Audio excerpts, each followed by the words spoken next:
Just So Stories by Rudyard Kipling. Chapter 8. How the First Letter Was Written. Once upon a most early time was a Neolithic man. He was not a Jute or an Angle or even a Dravidian, which he might well have been, best beloved, but never mind why.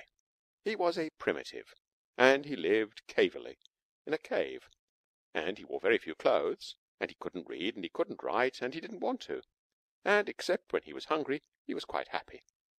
His name was Tegumai Bopsulai, and that means man who does not put his foot forward in a hurry.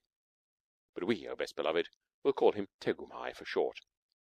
And his wife's name was Teshumai Tewindro, and that means lady who asks a very many questions. But we, O best beloved, will call her Teshumai for short.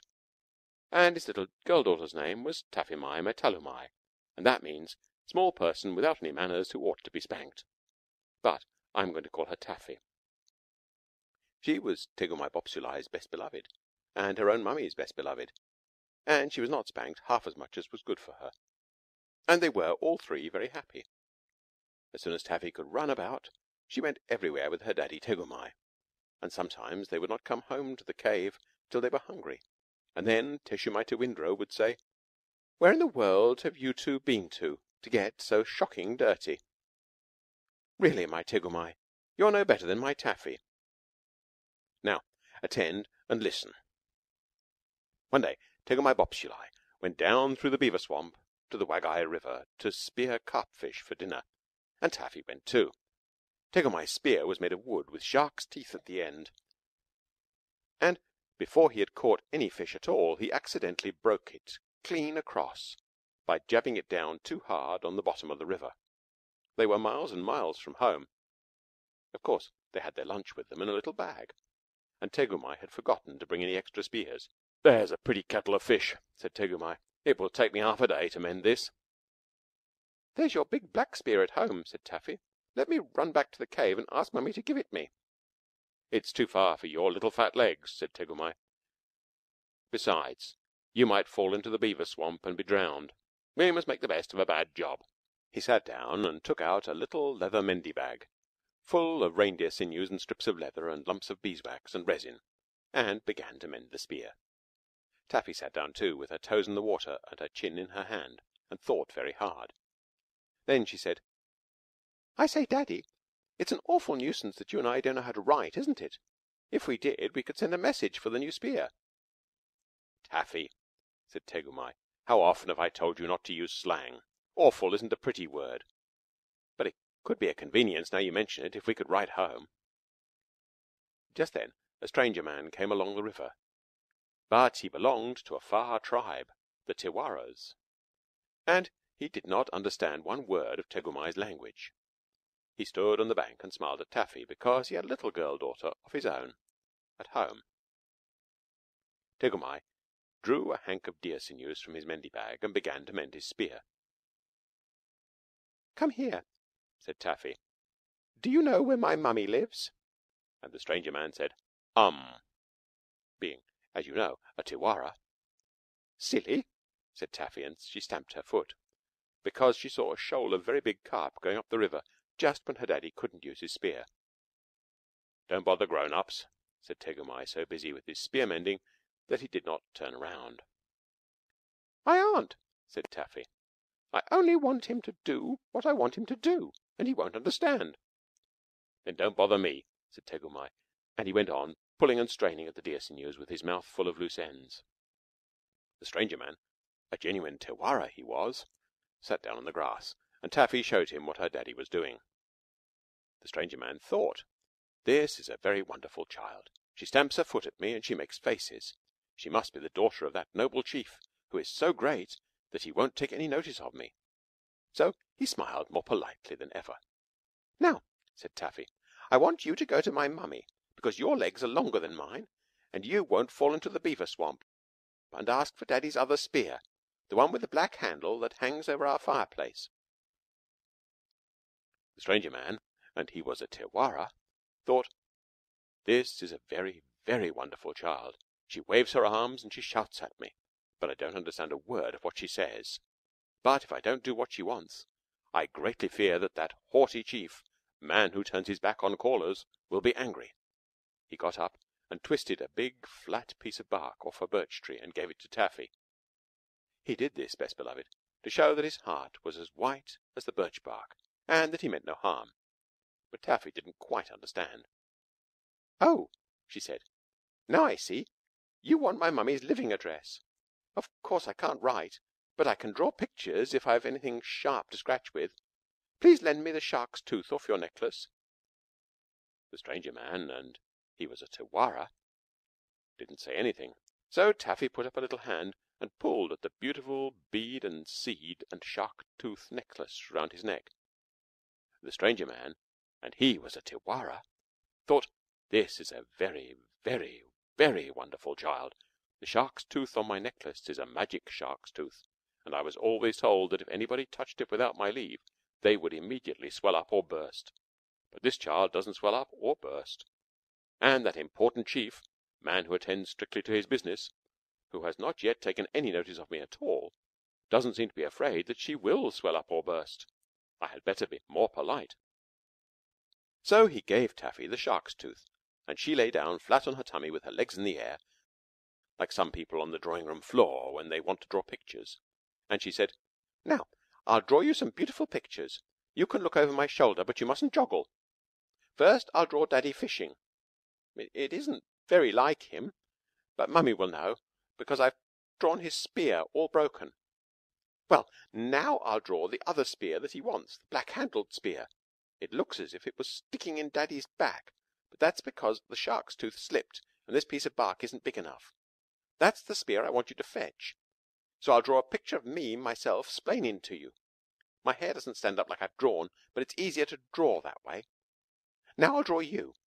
I think you're very nice, really, but I can't make you pretty in the picture, so you mustn't be offended. Are you offended?" The stranger man, and he was a Tawara, smiled. He thought, "There must be a big battle going to be fought somewhere, and this extraordinary child, who takes my magic shark's tooth, but who does not swell up or burst, is telling me to call all the great chief's tribe to help him. He is a great chief, or he would have noticed me." "Look," said Taffy, drawing very hard and rather scratchily. "Now I've drawn you. I've put the spear that Daddy wants into your hand, just to remind you that you're to bring it. Now I'll show you how to find my mummy's living address. You go along till you come to 2 trees. Those are trees. Then you go over the hill, that's a hill, and then you come to a beaver swamp that's full of beavers. I haven't put in all the beavers because I can't draw beavers, but I've drawn their heads, and that's all you'll see of them when you cross the swamp. Mind you don't fall in. Then our cave is just beyond the beaver swamp. It isn't as high as the hills really, but I can't draw things very small. That's my mummy outside. She is beautiful. She is the most beautifulest mummy there ever was. But she won't be offended when she sees I've drawn her so plain. She'll be pleased of me, because I can draw. Now, in case you forget, I've drawn the spear that Daddy wants outside our cave. It's inside really, but you show the picture to my mummy and she'll give it to you. I've made her holding up her hands, because I know she'll be so pleased to see you. Isn't it a beautiful picture? And do you quite understand? Or shall I explain again?" The stranger man, and he was a Tawara, looked at the picture and nodded very hard. He said to himself, "If I do not fetch this great chief's tribe to help him, he will be slain by his enemies, who are coming up on all sides with spears. Now I see why the great chief pretended not to notice me. He feared that his enemies were hiding in the bushes and would see him. Therefore he turned to me his back. Let the wise and wonderful child draw the terrible picture, showing me his difficulties. I will away and get help for him from his tribe." He did not even ask Taffy the road, but raced off into the bushes like the wind, with the birch bark in his hand, and Taffy sat down, most pleased. Now, this is the picture that Taffy had drawn for him. "What have you been doing, Taffy?" said Tegumai.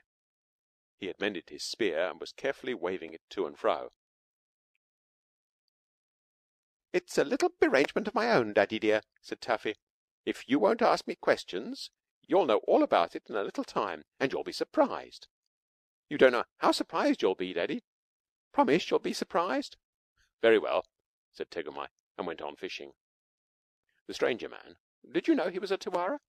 Hurried away with the picture and ran for some miles, till quite by accident he found Teshumai Tewindro at the door of her cave, talking to some other Neolithic ladies who had come in to a primitive lunch.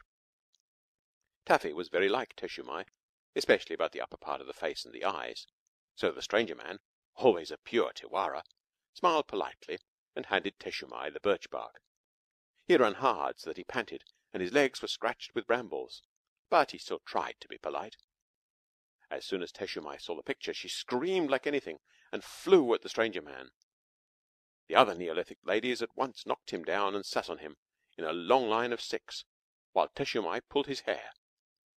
"It's plain as the nose on this stranger's face," she said. "He has struck my Tegumai all full of spears, and frightened poor Taffy so that her hair stands all on end. And, not content with that, he brings me a horrid picture of how it was done. Look!" She showed the picture to all the Neolithic ladies sitting patiently on the stranger man. "Here is my Tegumai with his arm broken. Here is a spear sticking into his back. Here is a man with a spear ready to throw, and here's another man throwing a spear from a cave. And here are a whole pack of people" they were Taffy's beavers, really, but they did look rather like people "coming up behind Tegumai. Isn't it shocking?" "Most shocking," said the Neolithic ladies, and they filled the stranger man's hair with mud, at which he was surprised. And they beat upon the reverberating tribal drums, and called together all the chiefs of the tribe of Tegumai, with their hetmans and dolmens, all negoses, woons, and aroons of the organization, in addition to the warlocks, angelocks, juju men, bonzes, and the rest, who decided that before they chopped the stranger man's head off, he should instantly lead them down to the river and show them where he had hidden poor Taffy. By this time the stranger man, in spite of being a Tewara, was really annoyed. They had filled his hair quite solid with mud, they had rolled him up and down on knobbly pebbles, they had sat upon him in a long line of 6, they had thumped him and bumped him till he could hardly breathe, and though he did not understand their language, he was almost sure that the names the Neolithic ladies called him were not ladylike.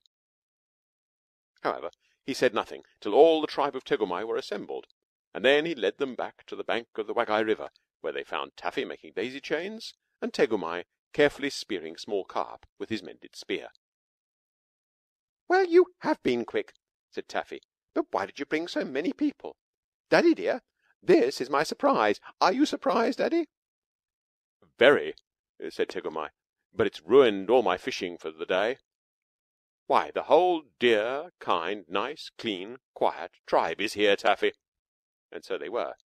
First of all walked Teshumai Tewindro and the Neolithic ladies, tightly holding on to the stranger man, whose hair was full of mud, although he was a Tewara. Behind them came the head chief, the vice chief, the deputy and assistant chiefs, all armed to the upper teeth, the hetmans and heads of hundreds, platoffs with their platoons, and dolmens with their detachments, woons, negoses, and arkoons ranking in the rear, still armed to the teeth. Behind them was the tribe in hierarchical order, from owners of 4 caves, one for each season, a private reindeer run, and 2 salmon leaps, to feudal Prothagonus villains, semi-entitled to half a bearskin of winter's nights, 7 yards from the fire, and adscript serfs holding the reversion of a scraped marrow-bone under Heriot. Aren't those beautiful words, best beloved? They were all there, prancing and shouting, and they frightened every fish for 20 miles. And Tegumai thanked them in a fluid Neolithic oration. Then Teshumai Tewindro ran down and kissed and hugged Taffy very much indeed. But the head chief of the tribe of Tegumai took Tegumai by the topknot feathers and shook him severely. "Explain! Explain! Explain!" cried all the tribe of Tegumai. "Goodness sakes alive!" said Tegumai. "Let go of my topknot. Can't a man break his carp spear without the whole countryside descending on him?" "You're a very interfering people." "I don't believe you've brought my daddy's black-handled spear after all," said Taffy. "And what are you doing to my nice stranger man?" They were thumping him by 2s and 3s and 10s, till his eyes turned round and round. He could only gasp and point at Taffy. "Where are all the bad people who speared you, my darling?"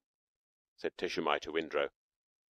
There weren't any, said Tegumai. My only visitor this morning was the poor fellow that you're trying to choke. Aren't you well, or are you ill, O tribe of Tegumai? He came with a horrible picture, said the head chief. A picture that showed you were full of spears. Perhaps I'd better explain that I gave him that picture, said Taffy, but she did not feel quite comfy. You, said the tribe of Tegumai all together. Small person with no manners who ought to be spanked. You. Taffy, dear, I'm afraid we're in for a little trouble, said her daddy, and put his arm round her so she didn't care.